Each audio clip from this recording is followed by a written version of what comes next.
Era una chica bastante normal. En la universidad mis amigas me llamaban Miss Perfecta. Bueno, cuando conocieron a mi marido, Nacho, le dijeron, es que tenéis que conocer una amiga nuestra, es que es muy perfecta. Y yo, claro, me hace gracia porque en ese momento, ¿qué entendíamos de ser perfecta, no? Sacar buenas notas, tener una vida social, ser deportista, tocar música, caer bien a la gente, ¿no? Pues esa era mi vida, eran mis prioridades. Claro, ahora pienso en esa etapa y digo, hay tres cosas que no he mencionado, ¿no? Lo primero es mi vida interior o mi relación con Dios, que era prácticamente inexistente en aquel momento. Segundo es mi relación con mi familia, que tampoco era la mejor, porque estaba muy centrada en mis estudios, en mis planes con mis amigos, en mis objetivos y tal. Y luego mi relación de pareja de entonces, que además era bastante tóxica. Detrás de esa imagen de perfección, ¿no? Había muchas carencias. Y ahí entendí una cosa, en la vida te puede ir muy bien, se te puede dar bien muchas cosas, pero si no cuidas tu vida interior, tu relación con Dios, con tu familia, contigo misma, siempre te va a faltar algo. Es difícil llegar a esa felicidad plena. Mi definición del éxito en ese momento era tener una gran carrera profesional. A mí me enseñaron desde pequeña que eso era muy importante. Pues eso, ganar dinero, ¿no? No depender de nadie, hacerlo todo por mi cuenta, poder viajar. Y mi plan para eso era sacar buenas notas, graduarme, conseguir un buen trabajo y luego irme a Estados Unidos siguiendo los pasos de mi hermana mayor. Que recuerdo un día me preguntó, ya, pero si tienes novio, ¿qué vas a hacer? Ya no vendrás. Y yo le dije, lo primero es la carrera, luego ya vendrá todo lo demás. Pero último año de la carrera conocí a mi marido. ¡Tan, tan, tan! Fuegos artificiales, amor a primera vista. Además entró en clase sin la peluca y la bata como lo conocéis ahora, ¿eh? O sea, pero vamos, era una persona que pensaba completamente distinto a mí. Me acuerdo que teníamos discusiones porque yo no entendía, aunque yo estuviera estudiando o ya trabajando, que por qué tenía que dedicarle tiempo a esa relación, porque desde pequeña siempre me enseñaron lo primero es el trabajo, la carrera y tal, y hay que evitar las distracciones. Y para mí, pues, los chicos eran una distracción. Hasta que acababa todo lo que tenía que terminar o todo lo demás desaparecía, ¿no? Ahí me enseñó algo muy importante. O tu proyecto de vida también es tu proyecto familiar. No es solo tu proyecto profesional. Construir una familia o un matrimonio es como construir una empresa. Y es la empresa de tu vida. Y eso requiere tiempo, esfuerzo, compromiso y presencia, sobre todo. Entonces, al final me vine a España por amor y sin saber siquiera en qué iba a trabajar. Claro, si ahora me preguntas qué considero una persona exitosa, yo te diría una persona capaz de amar y de renunciar, o una persona con un gran corazón, capaz de perdonar y también con vida interior, vida espiritual y un equilibrio entre familia, trabajo, amistades, salud. Y cuando digo salud, que se cuida a uno mismo y fe, ¿no? Y ahora cuando conozco a una persona que le va bien económicamente o tiene una empresa o es la hija o hijo del dueño de no sé qué, eso ya no me impresiona. O sea, intento como mirar más allá de los logros externos, ¿no? Y de lo superficial, porque para mí lo importante es cómo es como persona.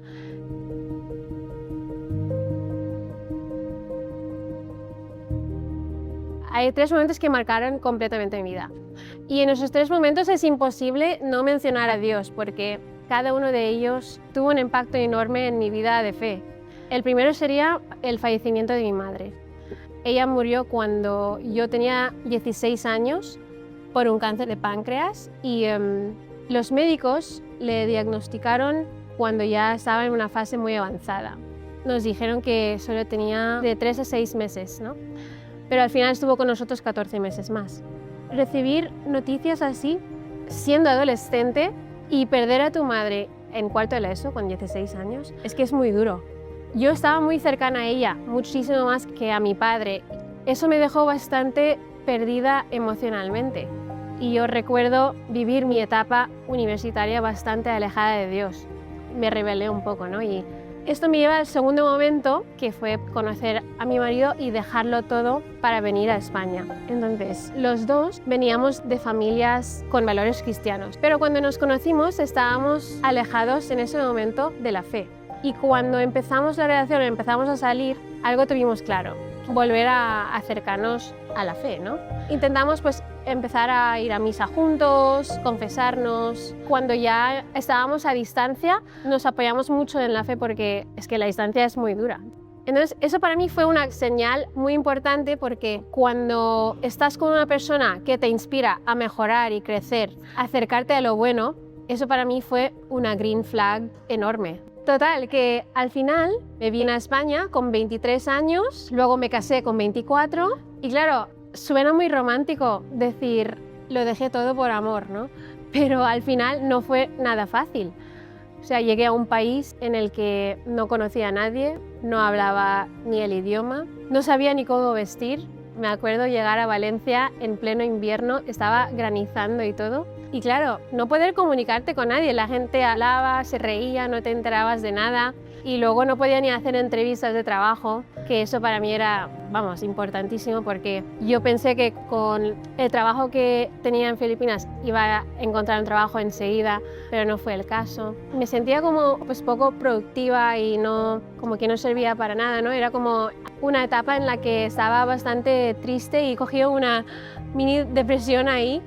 Y entonces dije, mira, vamos a hacer un horario, voy a estructurarme, voy a hacer una rutina. Me levantaba por las mañanas, hacía deporte, luego me ponía a estudiar y leer en español, cocinaba y luego me iba a misa y rezaba. Pues porque, claro, tenía el día libre, entonces tenía tiempo para ir a misa y todo. Entonces empecé a acercarme a la fe, ¿no? Y eso me ayudó bastante porque me noté como mucho más feliz, con más paz, sin haber cambiado nada en mi vida en ese momento, porque tampoco tenía el trabajo ni nada. Entonces, lo que hice fue rezarle a un santo, el santo de trabajo ordinario, que es San José María, y le rezaba todos los días pidiendo el trabajo.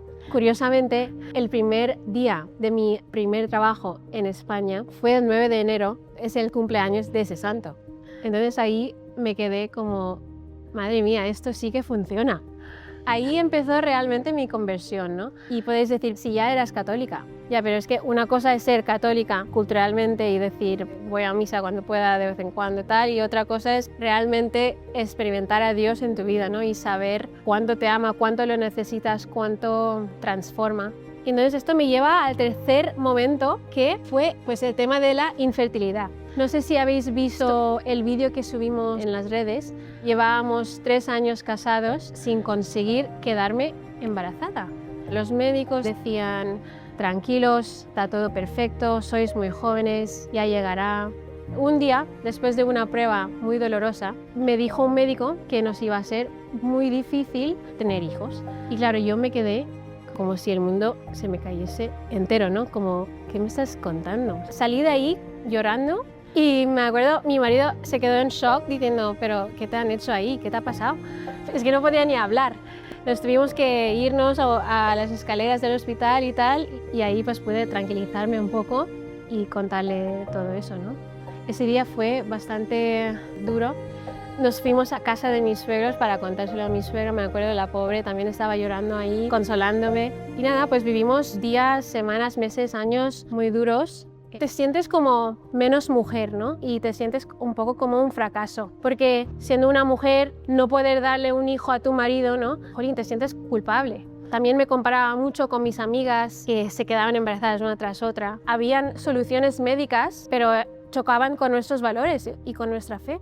Y aquí me di cuenta de que es muy fácil justificar cualquier cosa cuando uno está sufriendo. No podemos juzgar a nadie porque cuando estás desesperada y tal, es que los seres humanos somos capaces de hacer cualquier cosa.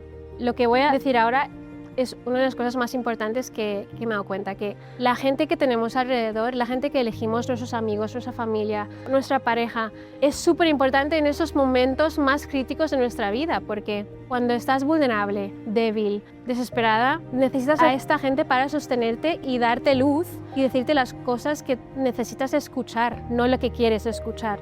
También fue una etapa en la que experimenté muchísimo amor, ¿no? De mi marido, de nuestras familias, de nuestros amigos, de sacerdotes con los que hablaba, porque claro, yo estaba más enfadada que con Dios, que es que no entiendo, como Señor, jolín, hay gente aquí que no quiere hijos o abortan y tal, y aquí estoy más que preparada y me haces esto, ¿sabes? Gracias a esas personas pues acabas tomando decisiones de las que no te arrepientas.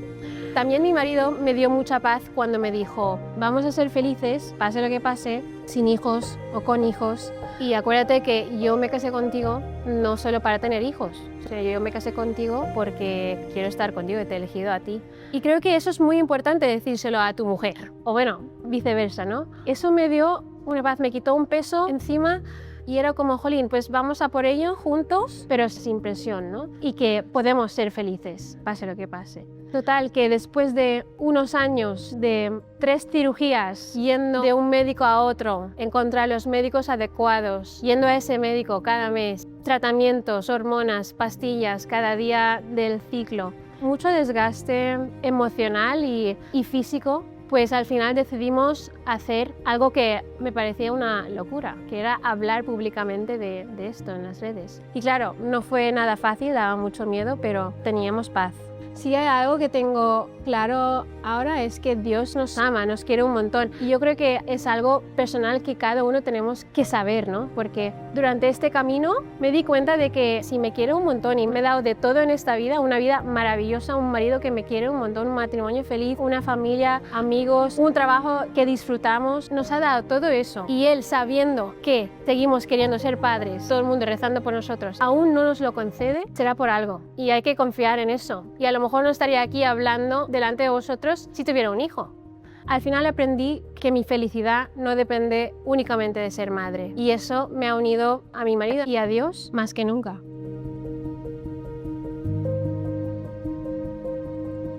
Es un tema del que no quería hablar para nada, ¿no? Y cuando subimos ese vídeo no teníamos mucha expectativa y yo pensé, bueno, vamos a subir esto, pero igual a la gente le da igual. Lo subimos sobre todo por la famosa pregunta, que es el título del vídeo. La famosa pregunta es, oye, ¿cuándo vais a tener hijos? Entonces acabamos un poco hasta las narices de esa pregunta, nos hicimos el vídeo. Pero es que en 24 horas habían miles de visualizaciones, comentarios, mensajes de parejas, mujeres, matrimonios, pasando por lo mismo, ¿no? Y gente en el gimnasio acercándose, diciéndome, oye Rose, no sabes cuánto me ha ayudado ese vídeo, en el trabajo, que me ha encantado el vídeo, no sabéis cuánto vais a ayudar y tal. Y me di cuenta de una cosa, muchísima gente sufría en silencio. Y yo creo que abrir esa puerta o abrir esa conversación les ayuda a esas personas a sentirse menos solas. Y también hay personas que no tienen problemas de infertilidad, pero también me dicen que les ayudó mucho vernos cómo afrontábamos juntos una situación tan difícil. Yo creo que cuando uno hace algo desde el corazón, con la intención de ayudar, eso la gente lo nota y también lo nota cuando uno lo hace por atención.